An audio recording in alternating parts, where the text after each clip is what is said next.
A cell of EMF 4 volt and internal resistance 0.5 ohms is connected across a load of resistance 7.5 ohms and 11.5 ohms. Cell 4 volt का है, उसकी internal resistance 0.5 है, उसको 7.5 ओम से connect किया गया। और दूसरे केस में केस 2 केस 1 इसी कनेक्शन को हमने दोबारा बनाया और हमने क्या लिख रहा हूँ 11.5 से कनेक्ट करा। इसकी अपनी खुद की 0.5 है, 4 वोल्ट है एंड सो ऑन।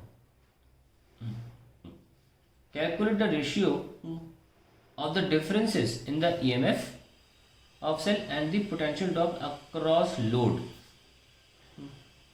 यानी कि हमें डिफरेंस का इस केस 1 में ई माइनस इसके अक्रॉस जो वोल्टेज है V across 7.5 case 1 upon V across 11.5 case 2, ये हमको निकालना है। ठीक है, अब जो पता वो रख दो।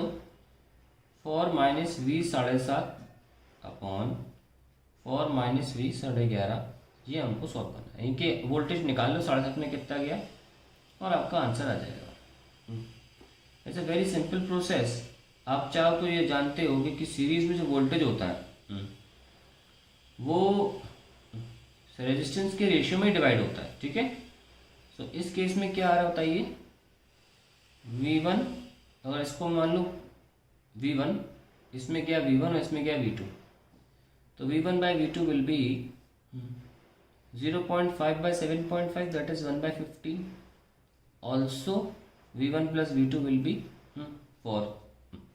तो यहाँ पे V2 क्या आ रहा है 15 V1, तो V1 plus 15 V1 is 4, so V1 will be 1/4। 4/16 आ जाएगा ना इतना, तो V1 तो आ जाएगा 0.25। तो V2 जो चाहिए था हमें पहले केस में 7.5 में आएगा 3.75। चलिए ये मिल गया हमको 3.75। सिमिलरली इस केस में कर लेते हैं V1 by V2 is equals to 5/115, तो आ जाएगा 1/23। ओके, और V2 will become 23 times of V1 and also V1 plus V2 जो है वो 4 है, तो जाएगा 23 V1 यानी कि 24 V1 is equals to 4 and V1 आ जाएगा 1/6। हमें तो V2 चाहिए ना, हमने इसको V1 माना है, इसको V2 माना है। V2 कितना आ जाएगा हमारा 23 टाइम्स ऑफ V1, 23/6 आ जाएगा 20। सो V2 विल बिकम 23/6 ऐसे आ जाएगा। अब हम रखते हैं वैल्यूज़, थोड़ा सा गंदा सा आ गया, कोई बात नहीं। इसको कर लेते हैं solve. 4 minus 3.75 upon 4 minus 23/6। Okay, कितना आ जाएगा ये तो 0.25 बचा, और ये 24/23, 24 माइनस 23 डिवाइड बाई 6 आ जाएगा, तो ये जाएगा 0.25 डिवाइडेड बाई 1/6। सो कितना जाएगा 1.5 है ना, 6 इंटू 0.25, सो आई गेट 3/2। ये आपका फाइनल आंसर है फॉर दिस। अब हम इसको जुगाड़ से करते हैं, देखना कैसे। अब आप समझे क्वेश्चन को, समझ में जैसे मैंने कर दिया 3/2 आ गया, 3/2 ये आया 25 6 150, हाँ उसको 3/2 बोला जाता है। ठीक है, अब देखिए काम करते हैं। हमने 4 वोल्ट सेल लिया और 0.5 बोला, और हमने बोला difference of EMF minus voltage across load. ये लीजिए, सॉरी 4 वोल्ट यहाँ है और ये करंट है, ये 7.5 है। भाई देखो वोल्टेज अक्रॉस लोड क्या होता है, मान लो कोई टर्मिनल ले लो ए और बी, तो ए और बी के बीच में 4 वोल्ट और 0.5 भी तो आ जाता है। इसको खिसका के यहाँ भी तो लिखा जा सकता है ऐसे, ए और बी, ये भी तो हो सकते हैं, और बी को के बीच में तो कुछ है ही नहीं ना। तो instead of finding I V जो हमने निकाला 7.5 में, हम ये भी तो बोल सकते हैं कि V A minus V B actually में ई माइनस आई आर है ना।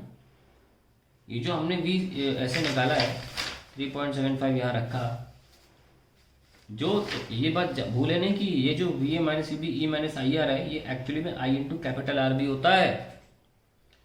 ये capital I into capital R भी होता है, ये ना भूलें।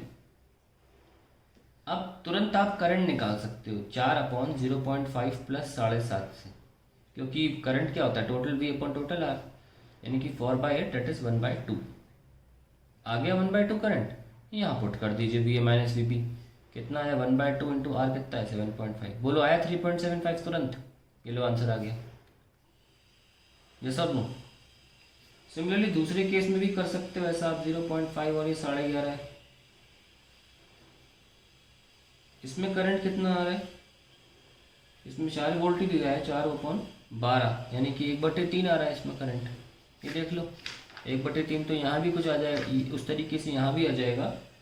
V equals to I into R बोलते हैं ना, तो I कितना 1/3 और R कितना है 11.5।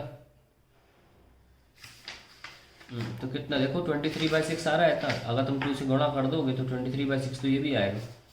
यही कैलकुलेशन कितनी जल्दी और आसान हो जाती है इस तरीके से। खैर मुद्दा ये नहीं है हमारे पास, अब हम कर सकते हैं E minus V upon E minus V case 1 और केस 2।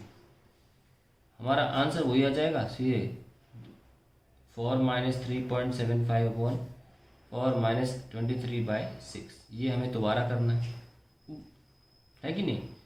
अब ज़रा नोटिस करें एक और चीज़ नोटिस करानी है। आप जब केस 1 के लिए लिखते हो तो क्या लिखते हो, v equals to E minus I R, और हमने साबित किया आपकी ये v वही है जो अक्रॉस लोड है और ये v अक्रॉस सेल भी है ना। तो एक तरह से क्या हो रहा है, I R is equals to E minus V, यही तो चाहिए था हमें केस 1, ये सब लो। और केस 2 में क्या निकल के आ रहा था, फिर से v is equals to E minus I R. Case 2 में फिर से हमको क्या चाहिए, I R is E minus V, ये हमें केस 2 में निकल के आया था, ये सब लो। अगर हम चाहें तो हम जानते हैं कि अलग रेजिस्टेंस होने की वजह से करंट भी अलग होगा और रेजिस्टेंस भी, इंटरनल रेजिस्टेंस तो सेम है, वो सेल क्योंकि सेम ही यूज़ किया गया है, और यहाँ करंट 2 होगा।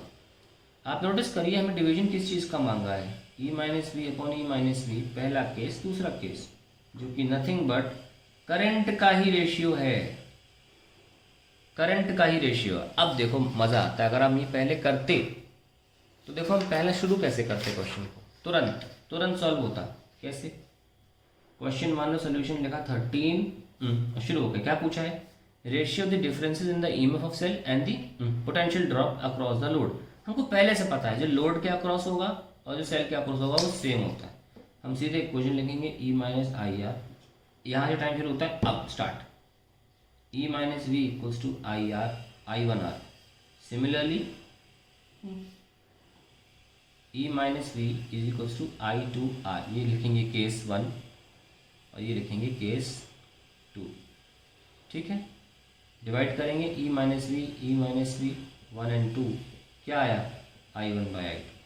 I1 क्या है, टोटल V कितना है 4 अपॉन टोटल R कितना था पहले केस में 0.5 प्लस 7.5 दैट इज 8। दूसरी बार क्या हुआ 4/12 कैंसिल, कितना आया 12/8, कितना आया 3/2। ये देखो कितनी जल्दी से आंसर आ गया, यही तुम बताना चाह रहे थे, तभी हमने सारे प्रोसीजर से करके दिखाया है आपको। अब सेकंड पार्ट जो पूछा गया वो क्या पूछा गया है, वो पूछा गया है the ratio of the currents in 2 cases. तो उन्होंने एक्चुअली पूछ यही लिया, तब वो करना कुछ नहीं है, 3/2 ही आंसर आ जाएगा।